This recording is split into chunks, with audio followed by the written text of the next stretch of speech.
I'm going to show you where to find and how to equip Bloody Slash, probably one of the most OP Ashes of War in the entire game. Bloody Slash will do that, and it does a tremendous amount of damage, absolutely broken amount of damage, and also moderately difficult to dodge in PvP. I've been told this might be an S tier Ashes of War for PvP. I can see why. I would also say it's probably S tier Ashes of War for PvE as well, because as you'll find out later in the video, the damage is absolutely insane. First off, how do we get the Bloody Slash? Well, it's actually dropped off of an enemy that was tough in the beginning of the game, but later on is going to probably get one tap by if you come back later. It's at Fort Height West, over here in Limgrave, and you'll just find it up in the fort. I'm going to go ahead and show you how to do that right now. So the nearest grace is going to be Fort Height West. It is just above this to the north. If you head right up here, you can go up this path to get into the castle. And in this castle is where we will find the Bloody Slash. So you just need to work your way up here. If you are lower level, it's going to be a little bit more intimidating. If you're coming back to grab this at a later time, though, it's going to be pretty pathetic. So we're going to come into here, and all we need to do is go up this staircase to the left. This place forces you to dismount, but it'll be fine if you're higher level. If you're lower level, well, you can still apparently run through without taking any damage at all. Until you get to here. And you've got to kill this guy.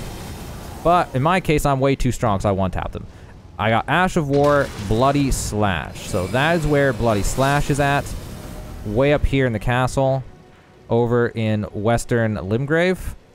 Right up here. Ash of War, Bloody Slash. So now I'm back at a grace. If you've never put on an Ashes of War, I guess you're going to learn now. So I'm going to throw this Ashes of War onto some kind of weapon. I'm just going to put it onto a straight sword if I can. And it's Lord Sworn's Bloody Straight Sword afterwards. I can pick Blood, which will make it cause blood loss buildup, or just a standard one, which will just have Bloody Slash. I will lose physical damage in return for the blood loss buildup. But I'll go with that one just for the heck of it. It doesn't really matter right now. So now I need to equip that. And now we have Bloody Slash. So that's pretty cool looking. So this one, in order to use it, by the way, you have a left-handed weapon. If you know how to use your buttons, because some people don't know their buttons, I get comments all the time. You have a left-handed attack and a right-handed attack.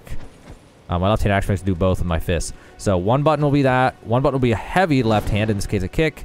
It'll be the quick right hand, and the heavy right hand, it's going to be your heavy left hand. Heavy left hand button is what you're going to do in order to do this.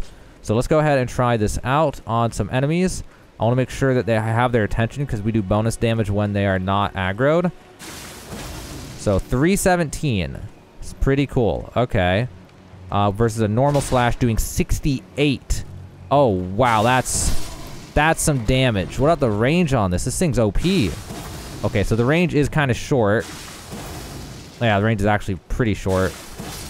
But the damage is actually very significant. This is a level 1 straight sword. I have not upgraded this sword at all, and it still does that much. That's kind of insane. So now I'm going to put it onto this +8 rapier, and I realized it actually increases your scaling and gives you a little bit of arcane scaling if you go to the blood.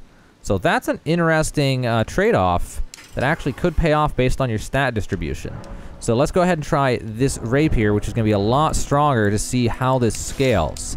Let's see if it's any better now.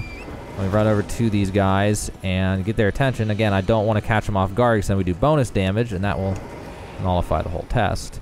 All right. Holy damage. That is insane, the amount of damage that does. I can see why my friend told me this might be an S-rank PvP thing. Holy crap, that's actually just... Wow. Wow. I'm at a loss of words. That turns just like a basic, just whatever weapon into an absolutely absurd damage dealing weapon. That's so insane. Wow. I'm going to have to remember that. I might find a use for this at a later date. Okay, so that is the Bloody Slash Ashes of War. Totally ridiculously OP. I didn't even realize how OP it was until we got to testing, actually. You find it at Fort Height West, right around where the cursor is. Way up there, there's a mini-boss you fight, which is not going to feel like a mini-boss if you come back later in the game. Over there in Limgrave. So, Bloody Slash. That's the Bloody Slash. I also realized it drains my HP to do it. So, be careful of your HP. I wonder if you can actually commit suicide with it. Before I end this video, let's find out together What a bad time to have a lot of vigor. But let's find out together if we can commit suicide with the Bloody Slash, or if it just refuses to let me do that. We're almost there. Can I keep using it when I'm out of FP? What happens? Okay, I can keep using it when I'm out of FP, but then it doesn't actually do the slash, but it still drains my... Oh, I see. I actually cut my hand. If you look close at my hand, I actually grabbed the sword and cut my hand. That's disgusting. All right, here we go. Can I commit suicide? Yes, you can. Be very careful with the Bloody Slash Ashes of War.